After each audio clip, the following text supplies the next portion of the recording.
निशांत, इस इशू में मैं जाना चाहता हूँ केशव जी के पास।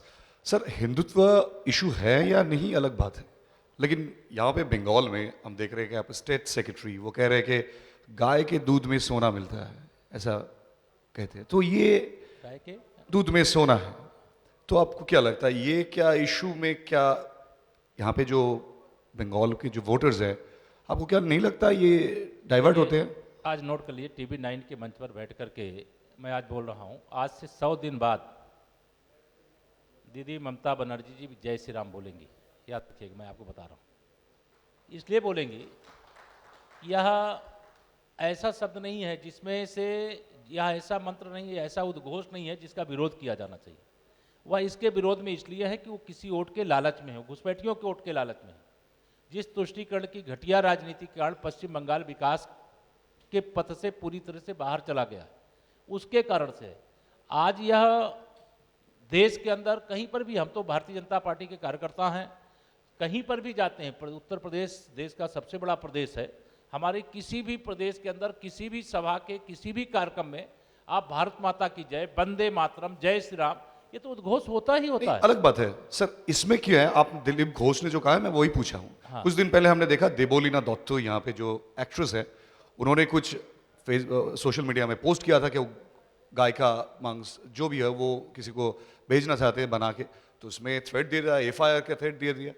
ये हमारे कॉन्स्टिट्यूशन में तो ऐसा कुछ कहा नहीं गया कि कोई इस बात में बातचीत ना कर सके।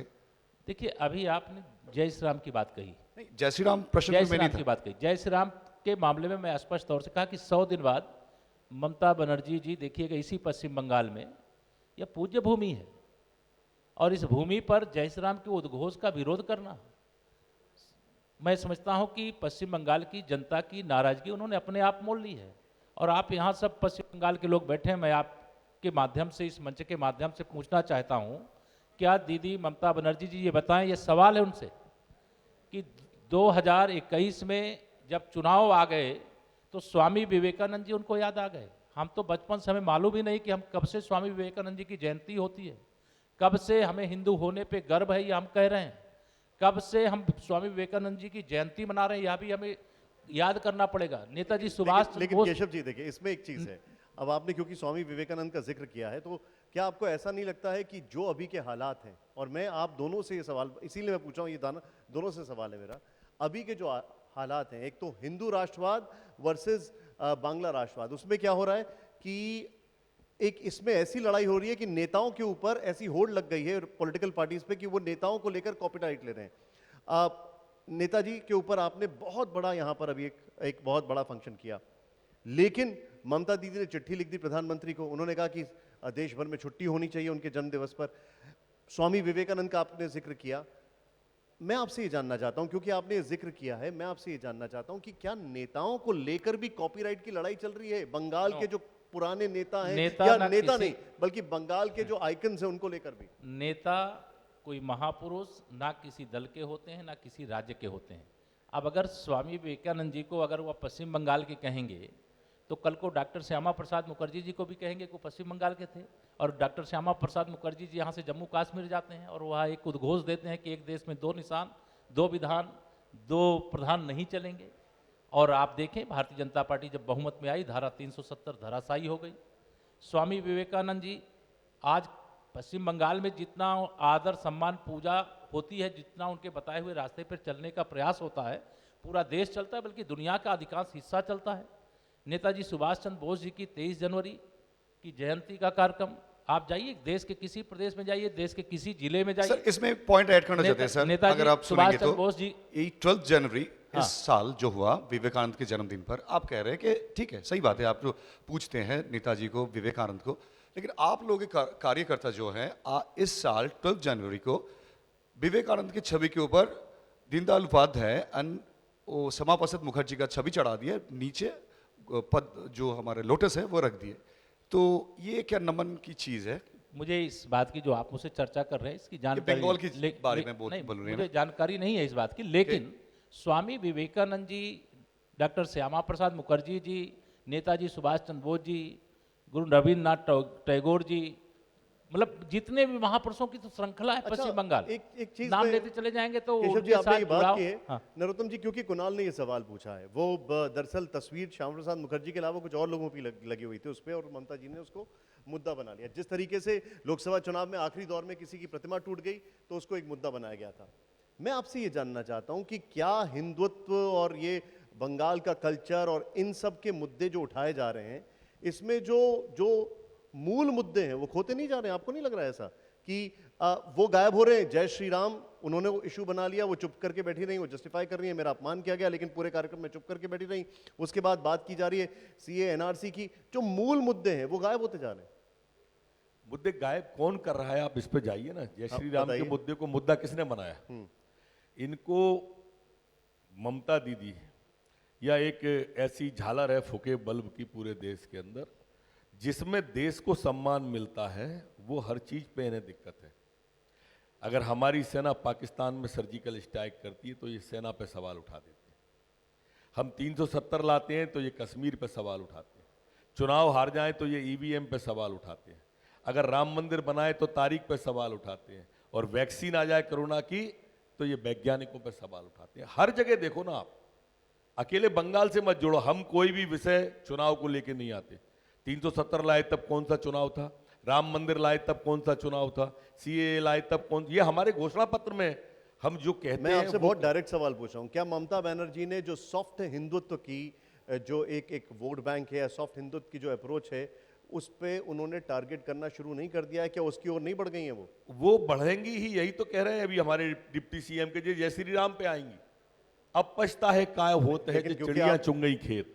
अब ये कुछ पे भी आ जाए, पूरा देश समझ चुका है इनको। 10 साल से देख रहा है पश्चिम बंगाल। कोई ऐसा तो है नहीं कि अभी ये कोई अपनी ट्रिक चेंज कर देंगी या ट्रैक चेंज। नरोत्तम जी, इसी बात पे आपको कहां पे लगता है कि यहाँ पे वेस्ट बंगाल में हिंदू लोग पॉलिटिकली वंचित है? पॉलिटिकली वो वंचित है, कहां पे लगता है? पॉलिटिकली नहीं, हर क्षेत्र में पश्चिम बंगाल का दोहन किया ममता जी ने। आज सरकार नाम की चीज नहीं है पश्चिम बंगाल में।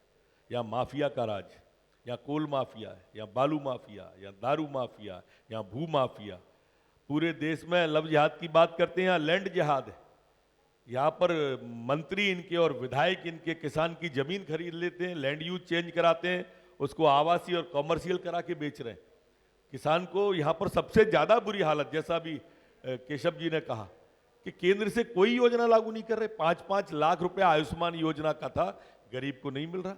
6,000 रुपया महीना नहीं मिल रहा। हम तो मध्य प्रदेश में 10,000 दे रहे हैं उसको। इसी पॉइंट पे है, अगर आप इस मुद्दे को उठाते हैं, जो हिंदुत्व है हमारा आज का विषय, लेकिन जिसके खिलाफ आप लोगों ने आरोप लगाया है उनको ही अपनी पार्टी में लिया है। अगर हम देखें तो वो नारदा जो स्कैम था, उसका वीडियो भी आप लोगों ने डिलीट कर दिया है यूट्यूब से। तो तृणमूल से ही लेके आप उन्हीं को ही इस बात में हम जिन पे बातचीत आरोप फिलहाल मैं लगा- आपको रोकूंगा। आजा। हमारे साथ गजेंद्र सिंह शेखावत जी आ चुके हैं, जो कि जल शक्ति मंत्री हैं। सर, आपका स्वागत है। आइए आइए, प्लीज आइए सर।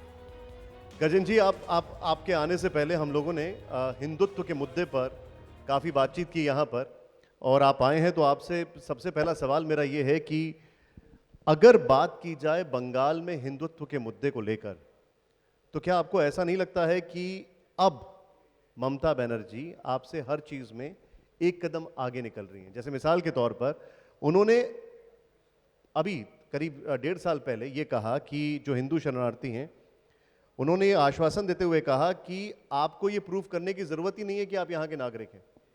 उन्होंने 800 से अधिक ब्राह्मण पुजारियों के लिए 1,000 रुपए मासिक भत्ते की बात कर दी। उन्होंने पूजा समितियों को बिजली में 50% छूट देने का ऐलान कर दिया। आप लोगों की जो पॉलिसी थी, आप लोगों का जो एजेंडा था, ऐसा लगता है ममता बनर्जी ने उसको अपने लिए बहुत अच्छे तरीके से बनाना शुरू कर दिया। गजेंद्र जी, माइक लीजिए सर। मैं धन्यवाद करना चाहता हूँ TV9 का कि उन्होंने ये डिबेट आयोजित की, और क्षमा चाहता हूँ कि थोड़ा विलंब मुझे हुआ। लेकिन आपके माध्यम से मैं ममता दीदी का धन्यवाद करना चाहता हूँ कि कम से कम देर आए दुरुस्त आए, उनको कुछ थोड़ा बहुत एक मज़हब विशेष के लोगों का तुष्टीकरण करने के अतिरिक्त दूसरे विषयों का ख्याल तो आया है। मुझे लगता है कि हम ये जो बंगाल का चुनाव है, जो इतना महत्वपूर्ण चुनाव है, इसको एक हम अलग और गलत रास्ते में ले जाने की कोशिश कर रहे हैं कि ये चुनाव किसी मजहब या सांप्रदायिकता के आधार पर हो रहा है। देखिए, आज जिस तरह से मीडिया का पेनिट्रेशन बढ़ा है, इंटरनेट एक्सेस के कारण से लोगों का एक ग्लोबल अप्रोच बनी है। उस अप्रोच ने निश्चित रूप से दुनिया में रहने वाले हर एक व्यक्ति के मन में एक एस्पिरेशन को जगाया है, और सो एज भारत में भी जगाया है। पिछले 6 साल में देश में जिस तरह से नरेंद्र मोदी जी के नेतृत्व में प्रगति की है, आज सुदूर दक्षिण उत्तर नॉर्थ ईस्ट में बैठा हुआ व्यक्ति भी उस विकास को अपने लिए एक अधिकार के रूप में देखता है।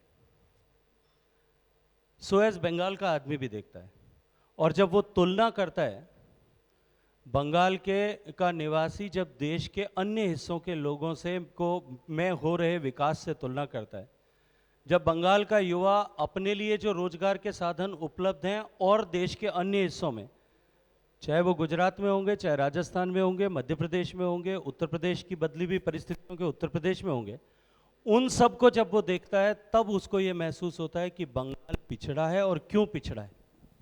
और ये चुनाव मित्र जो है, ये बंगाल के पोटेंशियल और बंगाल की हकीकत के मुद्दे पर चुनाव हो रहा है। ये चुनाव को हम अननेसेसरी क्यों इधर उधर के रास्ते पर ले मुझे एक जाने की बात कोशिश बताइए, कर रहे हैं।